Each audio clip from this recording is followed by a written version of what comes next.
We're at Madison Square Garden, where Queens College takes on Immaculata University, commemorating the first women's game at the Garden, which took place 40 years ago, and believe it or not, it was between these two teams. On January 4th, 2015, Madison Square Garden honored the first women's collegiate basketball game played at the arena 40 years ago with a rematch between Queens College and Immaculata as part of the Maggie Dixon Classic. In 1975, Immaculata defeated Queens College by a score of 65-61 in front of a crowd of 12,000. 40 years later, it was Queens College who came out victorious over Immaculata with a score of 76-60. In the crowd was Lucille Cavellis, one of the foremost coaches and pioneers in women's basketball, who served as the Queens College women's basketball coach from 1968 to 79 and 1980 to 81, compiling a career record of 239 wins and 77 losses. With us is Lucille Cavellis, who started this 40 years ago. Could you tell us some of the challenges you had way back in the beginning? Well, way back in the beginning was to convince my players that they could be competent and play aggressively, and not play like girls, just to play the game skillfully. And they got the message, and I trained them and supported them, and they were able to achieve. And where do you think the game needs to go to be going forward? Well, I'm very impressed with the level of the collegiate game now at the higher levels, and I think coaches are doing a better job with sophisticated defenses. They're hedging, and they're shooting the gap, and they're rebounding. It's really great, and the offenses are becoming more sophisticated too. I was very impressed with Gino Ariama's offense with Connecticut. He knows how to handle his talent. So I just hope it continues on the way it is. And the most important thing is that I feel women play an excellent team game. And I don't know, I've heard so many comments about men and that they have other abilities that they show in the game, but playing as a team is a major way that women play this game. They play it as a team for the most part, and that is very exciting. One other major development is to see a lot of these players who are totally outstanding in their performances. They're able to handle the ball without looking at it. They're faking their passes. They're pulling down rebounds, boxing out. They're doing wonderful things now, and their shooting has gotten markedly better. They've always been great free throw shooters right from the get-go, but now they're able to drive and shoot with either hand and throw fakes, pull the ball back, take their shots. So it's very exciting. What brought you into the game, basketball game? Well, I was in my neighborhood when I was growing up. I happened to be in a schoolyard and playground and learned the game from the boys. I was playing 3-on-3 all the time, and then I got to be really good, and I found that I had to fake my passes and go for rebounds, and that's how I learned the game, and it was very exciting to me. I was very good at it, actually. Played in Madison Square Garden in 1949 for the PAL championship, city championship, which my team won, and that was very exciting. With us is Kim Hampton, professional basketball player, retired out from the New York Liberty. First of all, could you tell us, we're at Madison Square Garden, and 40 years ago today was the first women's game. Could you tell us about this? The reliving of this historical moment. I read the article that was in the New York Times, and it was an amazing article. Just to think, such a short time ago that women's basketball came on the scene right here at Madison Square Garden, and to know that this was my home court. I mean, it's just amazing. And I thought, and I really think that, Maggie Dixon's legacy is what this is about. So I'm just super excited because it's a lot going on today. A lot of the former players from both teams are going to be here. And it's just amazing because I feel like the women that play the game today, if they don't know their history, it's really hard to move forward. So it's really important that we call on our history, that we know our history, because it wasn't long ago that we weren't able to play, so. Could you, could you explain a little bit about Maggie Dixon? Okay. Well, Maggie Dixon was the coach. She's a very young lady, a very young coach who had a promising career. And she didn't know that she had a heart disease. And after a big game, they said she just passed, just very, very suddenly. And so her family created the Maggie Dixon Foundation to bring awareness to heart disease for young people. So, I mean, it's a very, very sad thing. I mean, it's for something so tragic to happen. But her family is doing an amazing job, and hopefully this tournament will continue to grow and big teams will, commit to playing in this tournament because it is very important. And Kim, why is it that women have such a difficult time as far as maybe making the revenue or being held up by, I guess we are being somewhat supported by the NBA right now, but what's the challenge? Well, number one, I don't think everyone who's in the business of women's basketball, they don't support it. I mean, when you think about it, how many coaches in the area are season ticket holders for the New York Liberty? You have a team right here in New York. I mean, how many kids ask for season tickets for Christmas? How many college students come to the games? How many high school and middle school students come to the games? AAU teams, do they bring their kids out to games? So I think it's just a lack of support. And I feel that if you're in the business of basketball and you don't support the league, then how is it supposed to last? Because just like the NBA, every little boy that plays basketball aspires to, become an NBA player, or they know it. If you ask a little boy, name 2 players from every team, I guarantee you they could probably do that. You ask a girl, give me 1 player that plays for the New York Liberty. I don't know. It's kind of like, so I think it's up to the adults to really expose our young people, not only to the professional league, to the WNBA, but it's important to expose them to your local college teams as well. Because if you're going to college games, if you're taking the kids to college games, and they're going to aspire to go to college and play basketball, and they're going to want to get a scholarship. And so I think it's a win-win situation because it pushes them. It's incentive academically as well as athletically. So I think, us in the business of basketball have to be a part of this. We have to come out and we have to support those that weren't able to play, that remember 40 years ago this game, Immaculata versus Queens College. Those people that are still living have to come out, and they have to bring people, and this exposure is about changing the mindsets of people. And today, what are you doing?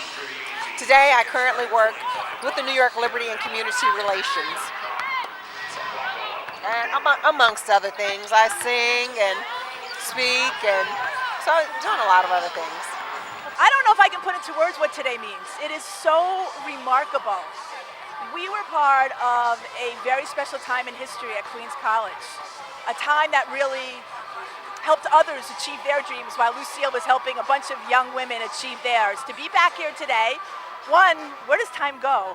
But 2, to be able to be part of something that has taken off, that has seen so much growth, that is such a milestone for women, for athletes, for people. I don't know that I could put the feeling into words, but I am so glad that I'm here, and I will say this, that once you're part of a team, it's your teammates forever. And what are some of the challenges you feel that the league faces going forward? Which league? Pardon? What league? The women's league. I mean, listen, I think the time has never been better to be a female athlete. The numbers of participation have grown, the resources, the dollars committed, all of that. That said, There's still ways that we can continue to grow and be more effective and impactful. It's not easy. It's still not easy. Not at the administrative level, the coaching level, certainly at the athlete level. We know what we have to do to be excellent, but there's still a lot of work that has to do in a culture that still doesn't truly recognize that accessing all talent, female and male equally, really is to our greater betterment. In 1975, Immaculata defeated Queens College by a score of 65-61 in front of a crowd of 12,000. 40 years later, it was Queens College who came out victorious over Immaculata with a score of 76-60. And now, let's go to post. Thank you very much, and with that, I'll open up the floor. Questions for Madison first, please. So how does it feel to have scored that many points in the world's most famous arena? It's an amazing feeling, but I was so close to breaking the record, so that makes me a little mad, but it was great. What did it feel like? Honestly, it felt like when we were warming up, it was so surreal, like the environment. I'm just not used to that, but like when we started playing, I like canceled everything out, and I was just playing ball. Were you ever worried that this big stage was going to affect you going in? And obviously. Yes. Yeah, I was really worried because of like the depth perception and everyone watching and all the cameras. It made me nervous, so I thought that would throw my game off a little bit. What does this game mean? What does winning this game mean to you guys as a team? Obviously, representing your school and making sure you get a win. It was getting revenge, you know, for losing 40 years ago. Do you remember the score? 65-61. Okay. How do you feel about that? About the game 40 years ago? Oh, it's so close, you know. Like, they were so close to winning it, but we got it back for them. Speaking of that, Madison, what did it mean to have Gail Marquis talk to you people before the game, talking to you? It was a huge honor. It was like a legend, you know, talking to us.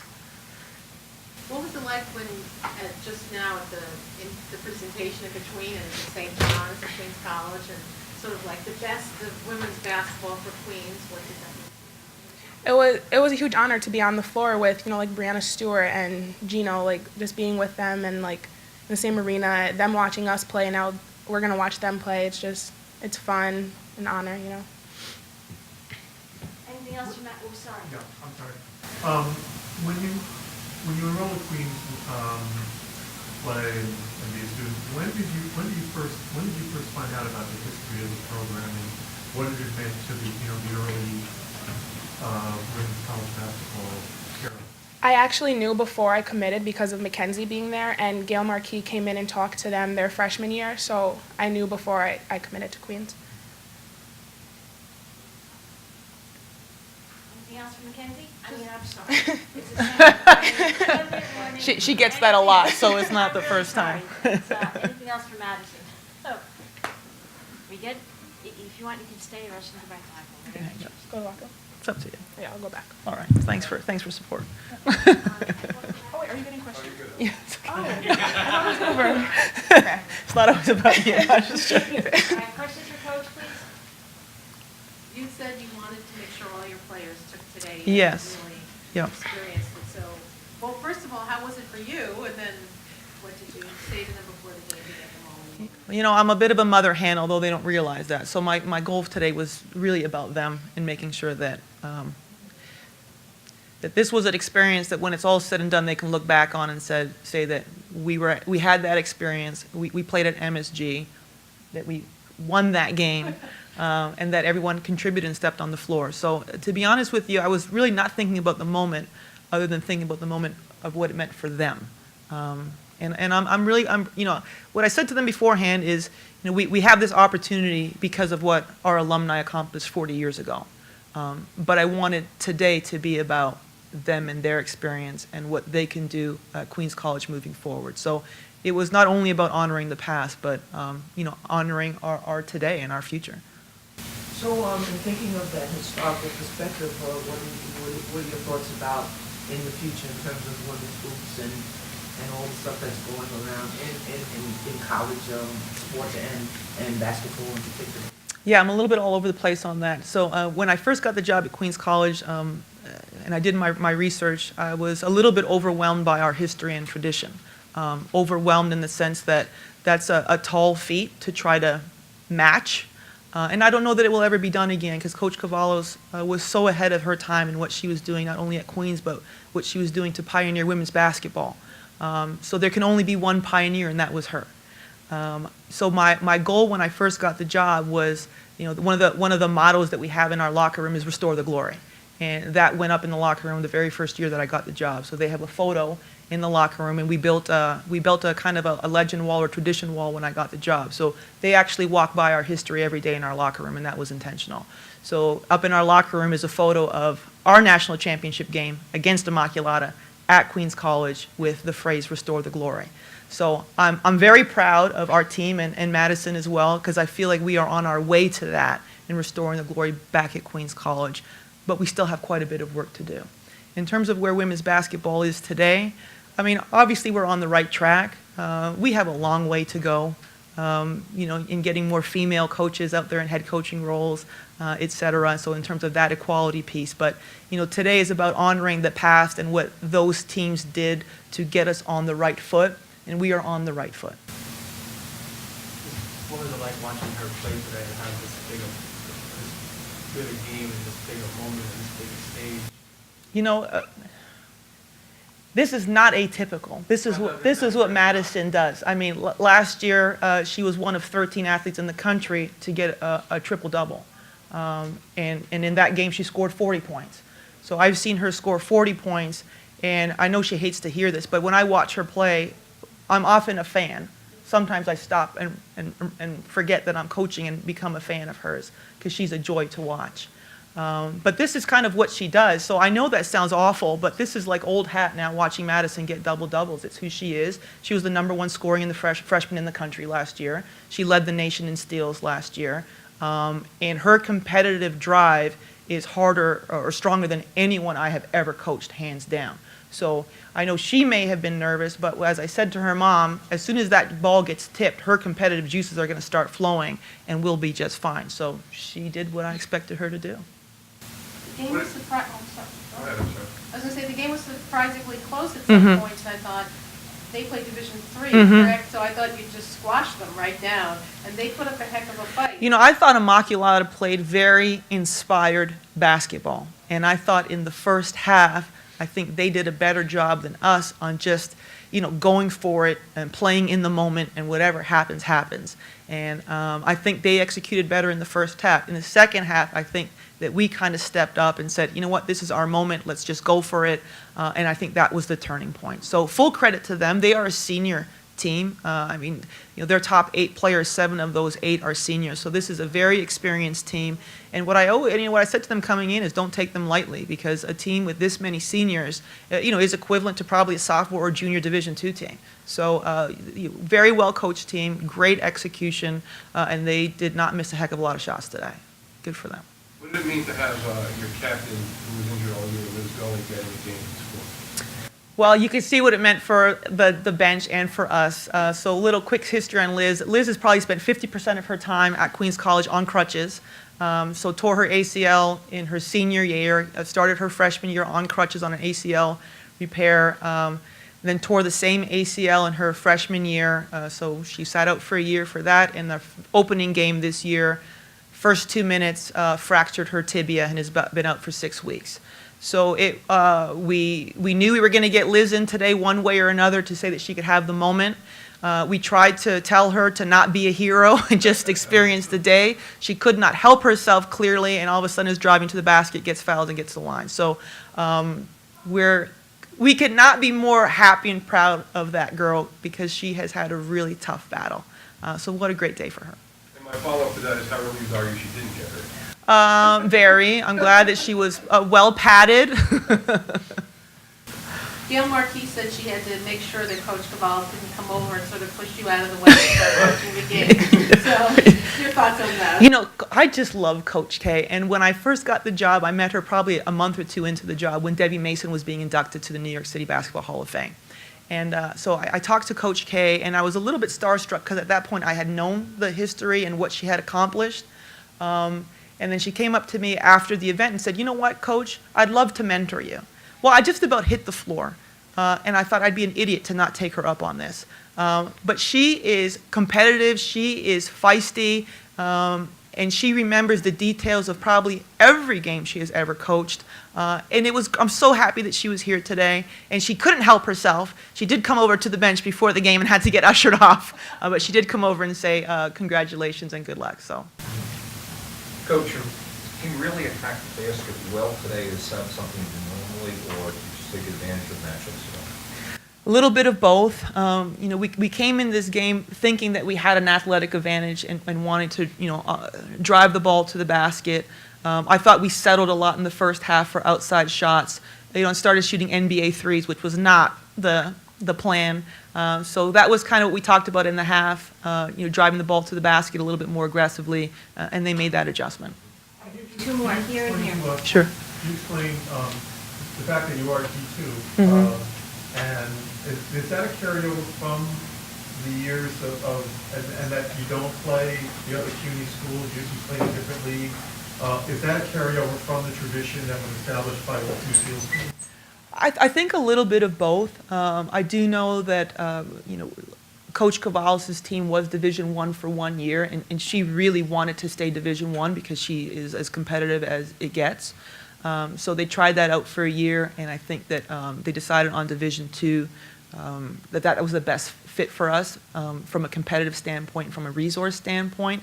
I know that there's been talk here and there about Division III, but we still feel right now that our best fit is at Division II. So it's a little bit of both. Last question. I was just wondering what you said to them in the locker room. You had the first half already played, and how did you motivate them? How did you step them up? At halftime? Yeah. We just said this is our moment. This is our time. You're never going to have this experience again. And when it's all said and done, you're going to be able to say that you played at Madison Square Garden, and most college women's basketball players aren't going to say that. So at the end of the day, just go out, work hard for 40 minutes, and whatever happens, happens. So that's kind of what we focused on, is it's your time, it's your day, and just go for it. And I thought that they responded to that. And I definitely challenged Madison, as I always do in the locker room, to be the first one to make the adjustment on going to the basket. And so she did that, and we followed. It was a wonderful opportunity.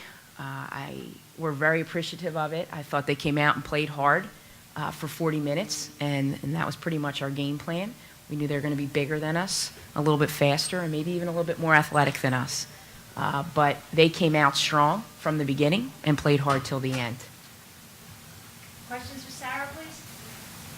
Put up a heck of a fight. I mean, you're a D3 team, they're a D2, having a pretty good season. What were the thoughts among the players? Well, going into the game, we said just play like every other game. So when we were on the floor, we just gave it all we had, and we were just really grateful for this experience, all of us. What did you say to them that got them? They played with a tremendous fire. We have 10 seniors on our team, and if there's anything that we could do to make it a better experience for them, we will, because they're great, great student athletes, and they represent everything we want Immaculata to represent.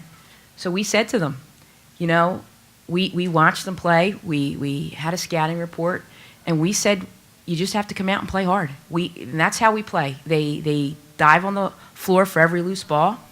They play hard for each other, and they play for the name on their shirt. They don't play with a personal agenda. It's about making our team better, and that's always been the history at Immaculata. This is my 15th year, and every day I walk in the gym and think how lucky I am to coach here at this school, especially with this group, because they're going to give you everything they have from the beginning to the end. They're going to make mistakes, but they'll bounce back and get it back at the other end. So. What did it mean to all of you to play here as seniors? Not something you'd expect in your college career, playing Division III, that you're going to get to play in this court at Madison Square Garden. So. It meant a lot. Growing up, a lot of kids dream about this, and we just luckily were able to. And it was just kind of surreal, like when you stepped on the court and you just look around, like you just got to take it all in. And again, we're just really grateful for this, and for the former Mighty Macs and players of Queen College for giving us this opportunity. And all the sisters. I mean, they're all there. They left Immaculata at 6:30 this morning. You know, Christmas Eve, they were still sending me text messages and emails. People wanted more tickets. So we couldn't ask for a bigger fan support in the championship game last year. They packed that gym. They will support us on good days and in bad days, so we are very, very lucky. When you recruiting players, during all season, whatever, how much do you find that high school players know the history, or do they because of you recruiting mainly in the area? In the area, yes. Like, for example, Sarah's one of 4 kids from Archbishop Prendergast where Mary Ann Stanley played. When they were seniors in high school, Mary Ann was inducted into the Philly Hall of Fame. So there they went, sat at the table, and supported Mary Ann, and they knew the history. We educate them on it because they're very young. They weren't even a twinkle in their parents' eyes yet. And I was just 2, FYI. But we educate them on it. And, you know, this has been a banner year for Immaculata. They were inducted into the Naismith Hall of Fame. We gave them rings at our home opener. So they've had many opportunities to meet, you know, the greats of Mary Ann Stanley, Renee Portland, Mary Sharf, all those former players. They've had that opportunity to meet those great people. Sarah, on basketball, commented that, you know, what you said, the aura of the garden was warming up was very exciting, almost overwhelming. But once the ball went up, you just got focused on playing. How did you feel about that? Same thing happened? It's just like every big game, like as soon as the game starts, everything kind of focuses in. So my attention that whole time was guarding number 11 or whoever was on the court. I wasn't really paying attention to what was going on. Everything was focused on the game, playing hard. Anything else? Will you take this with you? I mean, and say you got to play at the Garden. Do you get some kind of bragging rights when you get back to Tampa? Definitely. definitely brag. And the whole time I was just soaking it in because this is awesome. This was the best experience I've had so far in my life. So. Okay, we good? Thank you. I'm Kristal Hart reporting from Madison Square Garden. Hope you've enjoyed the show. Thanks for watching and support college sports.